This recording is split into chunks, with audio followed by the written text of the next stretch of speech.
हरे Krishna everyone. आज हम श्रीमद् भागवतम के पहले स्कंद के 6वें अध्याय के 34वें श्लोक से कथा का प्रारंभ करने जा रहे हैं। इस अध्याय में अब तक हमने क्या पढ़ा? सूत गोस्वामी ने कहा कि वो परीक्षित महाराज की, पांडवों की, भगवान श्री कृष्ण की कथाओं को बताने जा रहे हैं। उन्होंने कथा को प्रारंभ किया महाभारत के युद्ध के एक दृश्य के साथ। दृश्य है कौरवों और पांडवों की सेना। उनके जो बड़े बड़े योद्धा थे सब मारे जा चुके हैं। दुर्योधन भीमसेन के वार से जख्मी होकर बैठा हुआ है। पांडव अपने शिविर में हैं। दुर्योधन के पास अश्वत्थामा आता है और कहता है कि अगर आपने मुझे सेनापति बनाया होता तो मैं युद्ध जीत लेता। दुर्योधन कहता है कि अभी कौन सा देर हुई है, मैं तुम्हें सेनापति बनाता हूँ। अश्वत्थामा ने कहा कि मैं सारे पांडवों के सिर काट के आपको भेंट कर देता। तो दुर्योधन कहते मैं भी तुम्हें सेनापति बनाता हूँ, तुम जाओ कुछ करके दिखाओ। अश्वत्थामा गया। द्रौपदी के 5 पुत्र सो रहे थे शिविर में। अश्वत्थामा ने उनके सिर काट दिए ये समझकर कि वो पांडव है। लेकिन जब उनके शीश दुर्योधन को भेंट किए तो दुर्योधन ने उसको दुत्कारा कि उसने सोए हुए बच्चों की हत्या कर दी। जब अर्जुन को इस बात का पता चला और अर्जुन ने द्रौपदी को विलाप करते हुए देखा तो अर्जुन ने कहा कि मैं उस व्यक्ति को जिसने तुम्हारे पुत्रों के सिर काटे हैं उसको बांध कर तुम्हारे पास लेके आता हूँ। द्रौपदी का दोषी है ना, वो माँ के बच्चों को मारती है। तो कहते उसके बाद ही मैं तुम्हारी आंखों से आंसू पोंछूंगा। ये कहकर अर्जुन चला गया भगवान श्री कृष्ण के साथ।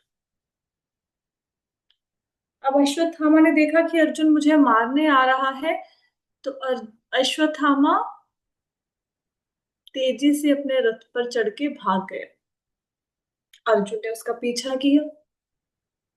जब अश्वत्थामा ने देखा कि उसके घोड़े थक गए हैं तो अपनी जान को बचाने के लिए उसने अर्जुन पर ब्रह्मास्त्र चला दिया।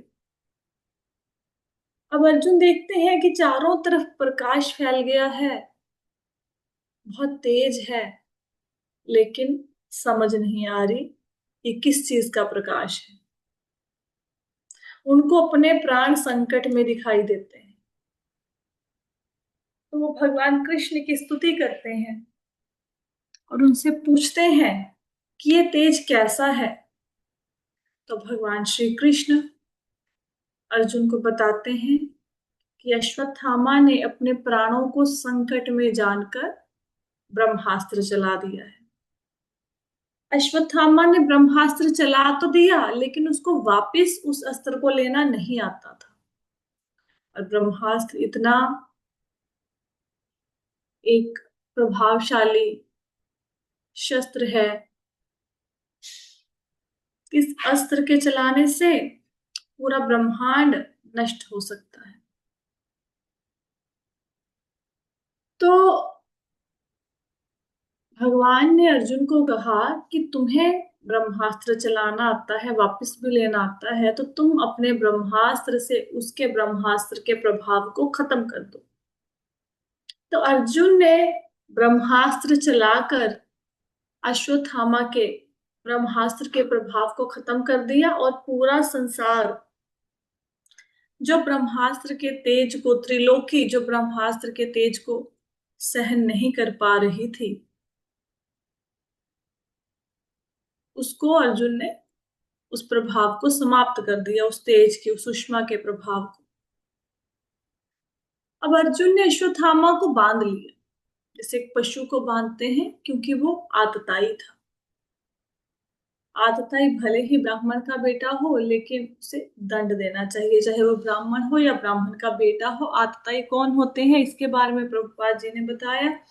जो किसी के घर में आग लगाए, किसी की स्त्री के ऊपर बुरी नजर रखे, किसी का धन, किसी की जमीन जायदाद हड़प ले, धन संपत्ति ले ले, किसी के ऊपर घातक अस्त्रों से प्रहार कर दे, शस्त्रों से, तो ये सारे आतताएं हैं, इनको मारा जाना चाहिए।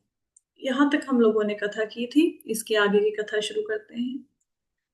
इसके आगे सुद गोस्वामी बताते हैं, शिबिराय निशीनंतम रज्ज्वाबद्धवा रिपुं बलात् प्राहार्जुन प्रकुपितो भगवानम बुजे क्षणः। क्या कहते, अश्वत्थामा को बांध लेने के बाद अर्जुन उसे उस सेना के पड़ाव की ओर ले जाना चाह रहा था कि अपने कमल नेत्रों से देखते हुए भगवान श्री कृष्ण ने अर्जुन से इस प्रकार कहा। यहाँ पे प्रभुपाद जी बहुत सुंदर समझाते हैं कि अर्जुन भी क्रुद्ध है, गुस्से में है, भगवान कृष्ण भी है। लेकिन अर्जुन की आंखें कैसी हैं? जैसे तांबे के लाल दो गोले तप रहे हैं। भगवान की आंखें कैसी हैं? गुस्से में भी भगवान की आंखें कैसी हैं? कमल के समान। तो अर्जुन और भगवान दोनों क्रोधित हैं, लेकिन उनका क्रुद्ध रूप जो है वो एक जैसा नहीं है, क्योंकि भगवान दिव्य हैं। वो हम जैसे बद्ध जीवों जैसे नहीं हैं। हम प्रकृति के गुणों के भशीभूत होकर गुस्सा करते हैं, लेकिन क्योंकि भगवान पूर्ण है, इसलिए उनका जो गुस्सा है और उनकी जो प्रसन्नता है वो एक समान है। हमारे चेहरे के हाव भाव बदल जाते हैं ना, लेकिन भगवान, हमारी आंखें गुस्से में लाल हो जाएंगी, भगवान की आंखें कमल के समान ही रहती हैं। उनका गुस्सा और उनकी प्रसन्नता एक समान है। क्यों? क्योंकि उनके ऊपर प्रकृति के गुणों का प्रभाव नहीं है। तो अगर कोई व्यक्ति भगवान को गुस्से में देखेगा, वो भी धन्य हो जाएगा। आगे कहते हैं, नैनं पार्थ अर्हसि त्रातुं बन्धु ब्रह्म बन्धुम् इमं जहि योऽसावानागस सुप्तान् अविधिन्न शिवालकान्। तो कहते हैं, भगवान श्री कृष्ण ने कहा, हे अर्जुन, इस ब्रह्म बंधु को छोड़कर तुम दया मत दिखलाओ, क्योंकि इसने निर्दोष बालकों का वध किया है। तो भगवान ने अर्जुन को बोला कि अर्जुन, ये ब्रह्म बंधु है। ब्रह्म बंधु का मतलब क्या है? ब्राह्मण की वो संतानें जो ब्राह्मण कुल में जन्म ले, लेकिन उनके गुण ब्राह्मण वाले ना हो, उनकी योग्यता ब्राह्मण वाली ना हो। प्रभुपाद जी तात्पर्य में समझाते हैं कि जैसे एक जज है, जज का बेटा होने से कोई जज नहीं बन जाएगा। अब कोई डॉक्टर है, डॉक्टर का बेटा ये थोड़ा ना कहेगा कि मैं भी डॉक्टर हूँ क्योंकि मेरे पिताजी डॉक्टर थे। उसके लिए उसको पढ़ाई करनी पड़ेगी, वो क्वालिफिकेशन को उसको लेके आना पड़ेगा, वो क्वालिटीज को एक डॉक्टर बनने के लिए। लेकिन अगर कोई व्यक्ति डॉक्टर का बेटा हो लेकिन वो पढ़ाई भी ना करे, अपने अंदर स्किल्स को डेवलप ना करे, मेडिकल साइंस ना पढ़े, तो फिर वो डॉक्टर नहीं बन सकता। इसी प्रकार ब्राह्मण का बेटा तभी ब्राह्मण कहलाएगा अगर उसमें ब्राह्मण की योग्यताएं हैं, नहीं तो उसको क्या बोलेंगे? ब्रह्म बंधु। तो भगवान श्री कृष्ण ने बोला कि जो अश्वत्थामा है ये ब्राह्मण नहीं है, ये ब्रह्म बंधु है, ब्राह्मण का बेटा है, ब्राह्मण वाली क्वालिटीज नहीं है। तुम इसके ऊपर दया मत करो, इसे जिंदा मत छोड़ो, इसको मार दो, क्योंकि इसने क्या किया है? इसने सोते हुए बालकों की हत्या की है, इसने एक जघन्य अपराध किया है और तुम इसे दंड दो। ऐसा भगवान कह रहे हैं। कहते हैं आगे, मत्तम परमुत्तम उन्मत्तम सुप्तम बालम स्त्रिय जड़म प्रपन्नम विरथम भीतम नारी पुंहन्ति धर्मवित्। जो मनुष्य धर्म के सिद्धांतों को जानता है, वह ऐसे शत्रु का वध नहीं करता जो असावधान, नशे में उन्मत्त, पागल, सोया हुआ, डरा हुआ या रथ विहीन हो। ना ही वह किसी और बालक, स्त्री, मूर्ख प्राणी अथवा शरणागत जीव का वध करता है। तो भगवान यहाँ पे बताते हैं कि जो व्यक्ति धर्म के सिद्धांतों को जानता है, उसको पता है कि ऐसे शत्रु को नहीं मारना चाहिए जो सावधान नहीं है, जो जिसको दुश्मन के प्रहार की तरफ ध्यान नहीं है, सावधान नहीं है, नशे में पागल है, नशा किया हुआ है।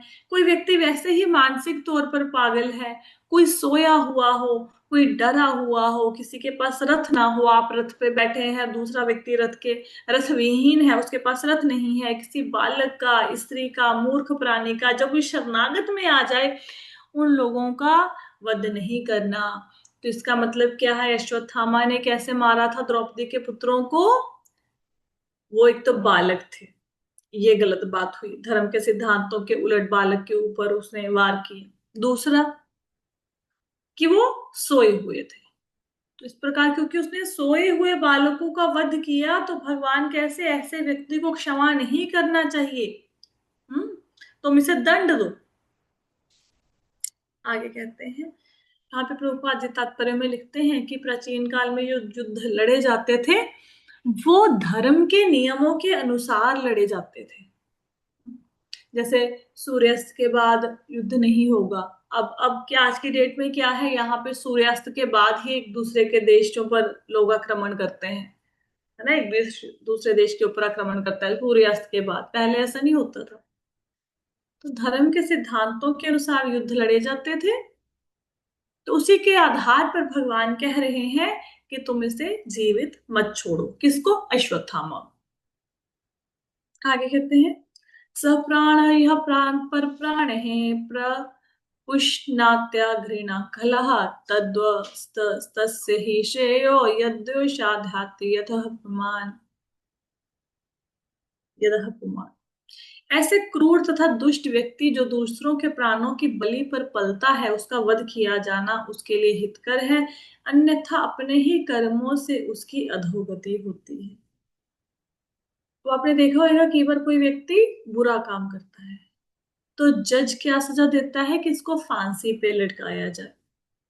जो जज उसको फांसी पे लटका रहा है, वो उस व्यक्ति का भला कर रहा है। कैसे भला कर रहा है? कि अगर उस व्यक्ति को फांसी ना दी गई, अगर किसी व्यक्ति ने किसी की हत्या कर दी, उसको फांसी नहीं मिली, तो उसके अपने पाप कर्म को उसको भुगतना तो पड़ेगा, लेकिन फिर अगले जन्म में भुगतना पड़ेगा। हम्म? तो अगले जन्म में भोगने से अच्छा है इसी जन्म में अगर उसने किसी को मारा है, उसको फांसी पे लटका दो, तो जो कार्मिक रिएक्शन है वो उसको अगले जन्म में नहीं मिलेंगे, वो अपने पापों से मुक्त हो जाएगा। हम्म प्रभुपाद जी कहते हैं कि अगर राजा किसी ऐसे व्यक्ति को दंड दे, फांसी पर लटकाए, किसी के प्राण ले ले, जिसने किसी दूसरे व्यक्ति की हत्या की है, तो अपने सारे पापों से मुक्त हो जाता है, यहां तक कि वो स्वर्ग भी जा सकता है, क्योंकि पापों से मुक्त हो गया ना, प्राण ले लिए उसके।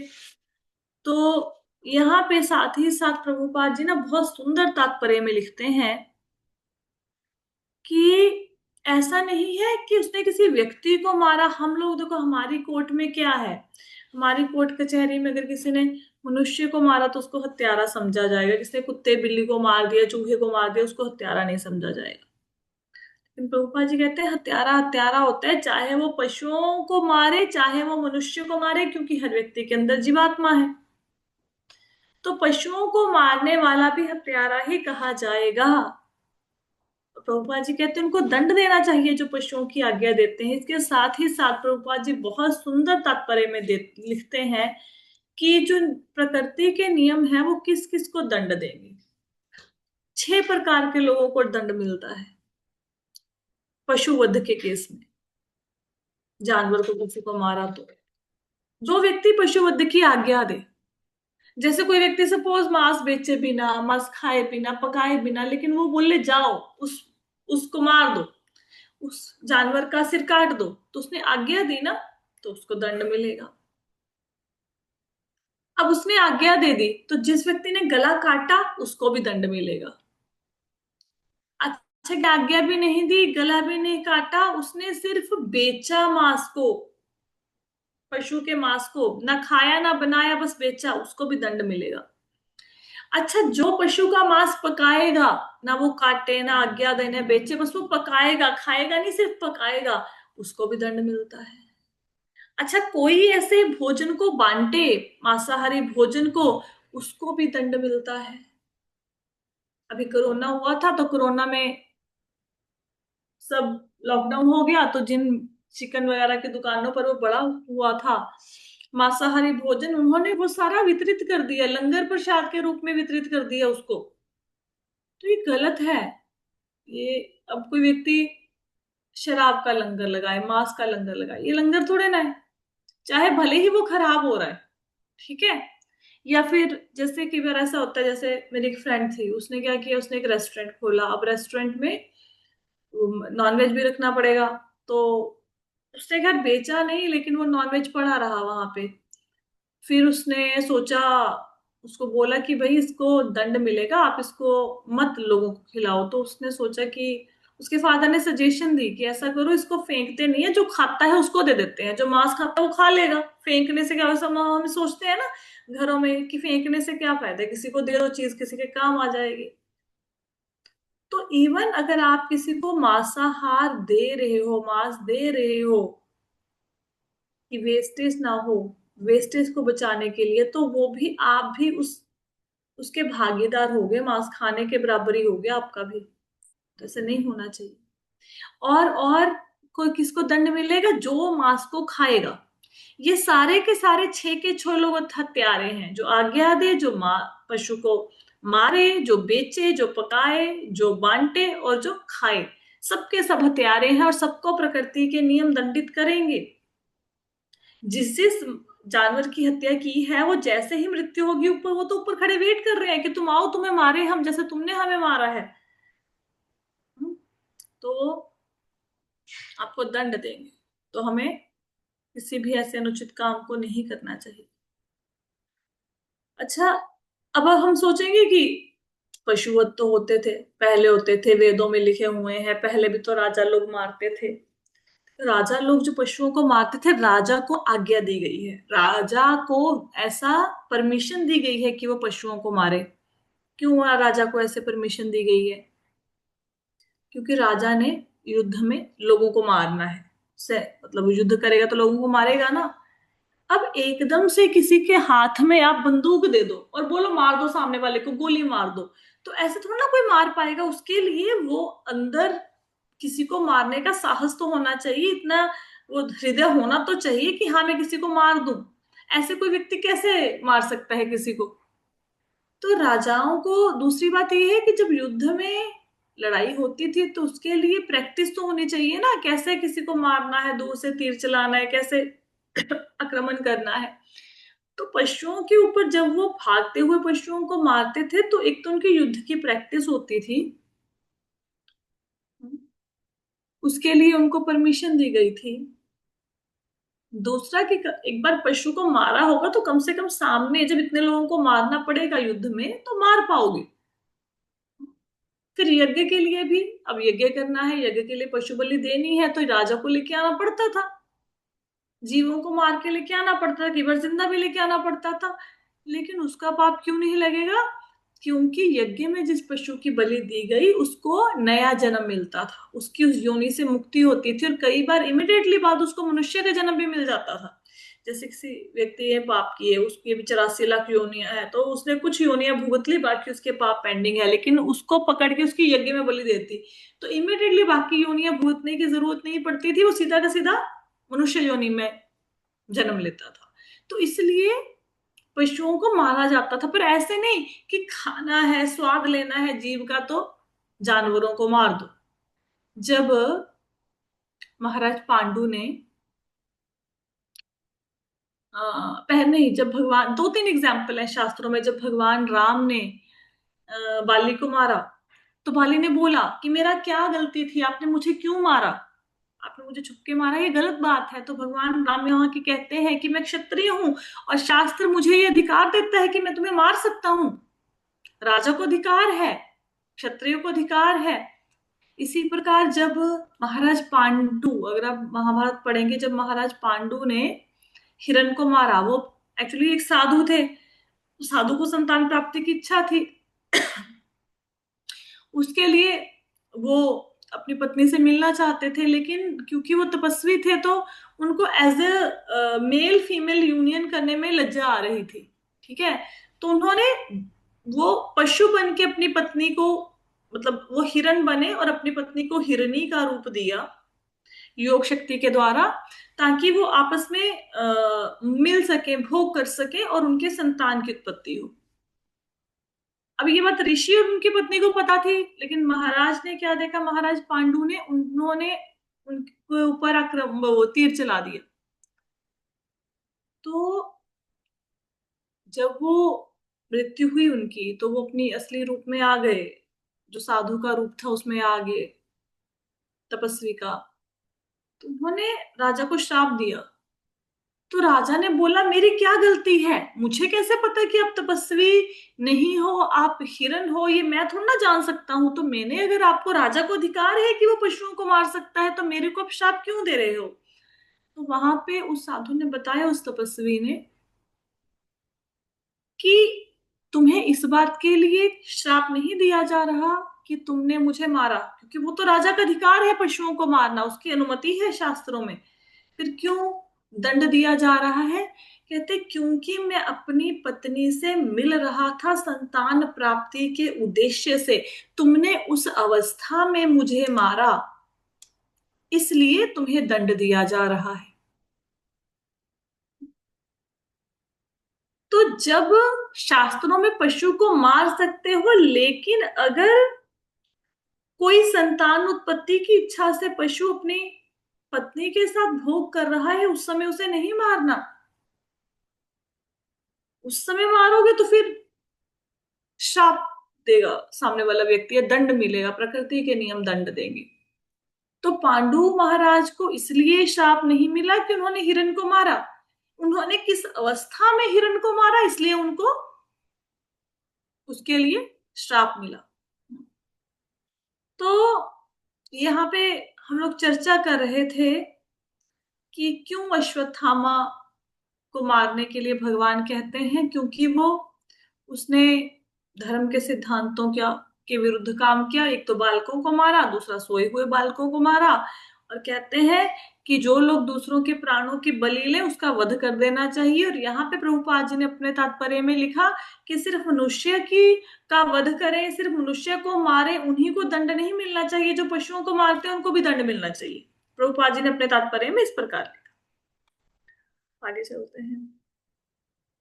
प्रतिश्रुतं च भवता पांचाले शृण्वतो मम आहारिष्ये शिरस्तस्य यस्ते मानिनी पुत्रः। इसके अतिरिक्त मैंने स्वयं तुम्हें द्रौपदी से यह प्रतिज्ञा करते सुना है कि तुम उसके पुत्रों के वधकर्ता का सिर लाकर उपस्थित करो। तो साथ ही भगवान कह रहे हैं कि तुमने द्रौपदी को प्रॉमिस किया है, प्रतिज्ञा ली है। क्या प्रतिज्ञा ली है? कि जिसने तुम्हारे पुत्रों को मारा है, उसका सिर काट कर मैं तुम्हें भेंट करूंगा द्रौपदी। तो अपनी प्रतिज्ञा निभाओ अर्जुन अब। तो मारो इसे। आगे कहते हैं, तत्सोवद्यतां पाप आत्यताय आत्मबंधुहा भर्तुश्च विप्रयं वीर कृतवान कुलपांसना। यह आदमी तुम्हारे ही कुल के सदस्यों का हत्यारा तथा वधकर्ता आतताई है। यही नहीं, उसने अपने स्वामी को भी असंतुष्ट किया है। वह अपने कुल की राख कुलागार है, तुम इसका तत्काल वध कर दो। तो अश्वत्थामा ने दो अपराध कर दिए। क्या? पहली बात तो उसने अर्जुन के प्रति अपराध किया कि उसने उसके कुल के सदस्यों को मारा। हम्म, तो ये एक गलती। दूसरा, जो उसका स्वामी था, अश्वत्थामा का स्वामी कौन था बताओ? कौन है स्वामी अश्वत्थामा का? दुर्योधन। माता जी दुर्योधन। दुर्योधन। दुर्योधन अश्वत्थामा का स्वामी है। उसने ऐसा काम किया कि उसका स्वामी भी असंतुष्ट हो गया। उसने सोचा तो था कि भाई मैं मारूंगा, दुर्योधन खुश हो जाएगा, उसकी प्रसन्नता के लिए काम किया था ना, वो उसका स्वामी था। उसने अपने स्वामी को भी असंतुष्ट कर दिया बच्चों को मारकर। तो अश्वत्थामा तो द्रोणाचार्य का बेटा था। द्रोणाचार्य को तो अर्जुन बहुत सत्कार करते थे, सम्मान करते थे पिता की भांति द्रोणाचार्य का। लेकिन ऐसा काम करके, बच्चों को, सोए हुए बच्चों को मार के उसने अपने आप को पापी बना लिया। अब उसको छोड़ा नहीं जा सकता, चाहे वो ब्राह्मण का बेटा है, अर्जुन के गुरु का बेटा है, फिर भी उसको दंड मिलेगा। आगे क्या? सूत उवाच एवं परीक्षिता धर्मं पार्थ कृष्णेन चोदितः छद्यन्तुं गुरुसूतं यद्यप्यात्म फलं महा। सूत गोस्वामी ने कहा, यद्यपि धर्म में अर्जुन की परीक्षा लेते हुए कृष्ण ने उसे द्रोणाचार्य का वध करने के लिए प्रोत्साहित किया, लेकिन महात्मा अर्जुन को यह विचार नहीं भाया। यद्यपि अश्वत्थामा अर्जुन के ही कुटुंबियों का निशंस हत्यारा था। यहाँ पे अर्जुन को बार बार भगवान कृष्ण प्रोत्साहित करते हैं, मारो, अश्वत्थामा को मारो। कभी कहते हैं कि ये आतताई है, शास्त्रों में लिखा है आतताई का वध कर देना चाहिए। कभी कहते हैं ब्राह्मण का बेटा नहीं है तो द्विज बंधु है, इसमें ब्राह्मण के बच्चे की योग्यता नहीं है, इसको मार दो। कभी कहते हैं कि इसने तुम्हारे बालकों का हत्या की है, मारो इसे। फिर द्रौपदी की प्रतिज्ञा का स्मरण कराया कि द्रौपदी से तुमने प्रतिज्ञा किया ना, वो टूट जाएगी, मारो इसे। फिर कहते हैं कुलंगार है, स्वामी को संतुष्ट कर दिया, मारो। तो ये कहकर अर्जुन की परीक्षा ले रहे हैं भगवान, असल में प्रोत्साहित नहीं कर रहे। देखने में लग रहा है अर्जुन को एनकरेज कर रहे हैं मारने के लिए, लेकिन करते क्या है अर्जुन, भगवान, जो भगवान है वो अर्जुन की परीक्षा ले रहे हैं कि अर्जुन अब क्या करेगा, कि धर्म के मार्ग से डगमगा तो नहीं जाएगा, क्या करेगा, अपने कर्तव्य को नहीं भूल जाएगा क्या। तो भगवान उसकी परीक्षा ले रहे हैं। अब भगवान ने तो बार बार प्रोत्साहित किया, लेकिन अर्जुन को ये विचार अच्छा नहीं लगा। हालांकि अश्वत्थामा ने उसके बेटों को मारा, लेकिन फिर भी अर्जुन ने अश्वत्थामा को नहीं मारा। वो जो भगवान कृष्ण उनकी परीक्षा ले रहे थे, उनकी परीक्षा में अर्जुन खरे उतरे। इवन भगवान ने कहा, उत्साहित किया कि तुम मारो, लेकिन फिर भी अर्जुन ने नहीं मारा। इस प्रकार की परीक्षा होती है, प्रहलाद महाराज की हुई, गोपियों की परीक्षा हुई, सबकी परीक्षा होती है। तो देखते हैं भगवान की परीक्षा में खरा उतरता है कि नहीं उतरता भक्त। तो अब आगे क्या होगा, ये 41वें श्लोक के। अभी यहाँ पे आज कथा को ना हम विश्राम देंगे। आज हाफ एन आवर की कथा करनी थी, मैंने बताया थोड़ा समय की कमी है। अब यहां तक किसी को कोई प्रश्न है तो पूछ लो, कुछ नहीं समझ आया तो पूछिए। समझ आया, ठीक है।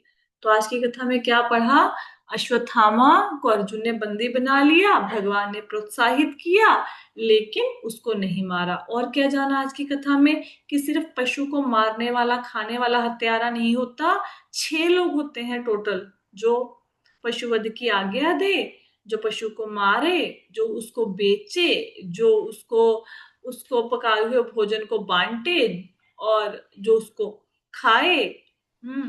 ये सारे के सारे लोगों को दंड मिलेगा। फिर हम लोगों ने जाना आतताई कौन होते हैं। और अश्वत्थामा ने क्या क्या अपराध किया था, कैसे वो ब्रह्म बंधु कहलाया, द्विज बंधु, ब्राह्मण ही कहा गया उसे इन श्लोकों में, ये हमने आज पढ़ा। आगे की कथा, अब अर्जुन ऐसा क्या करेंगे कि अश्वत्थामा जिंदा भी बच जाए और उसकी प्रतिज्ञा भी पूरी हो जाए। दोनों काम एक साथ कैसे होंगे, प्रतिज्ञा ली है कि सिर काटना है तो काटना चाहिए, और द्रौपदी का क्या रिएक्शन होगा अश्वत्थामा को देख के, भीम नकुल सहदेव का क्या रिएक्शन होगा, भगवान कृष्ण कैसे उस सिचुएशन में क्या रिएक्ट करेंगे, ये हम कल की कथा में पढ़ेंगे। प्रश्न नहीं है तो कथा को यहीं पे विश्राम देते हैं। हरे हरे कृष्ण माता जी। कृष्ण।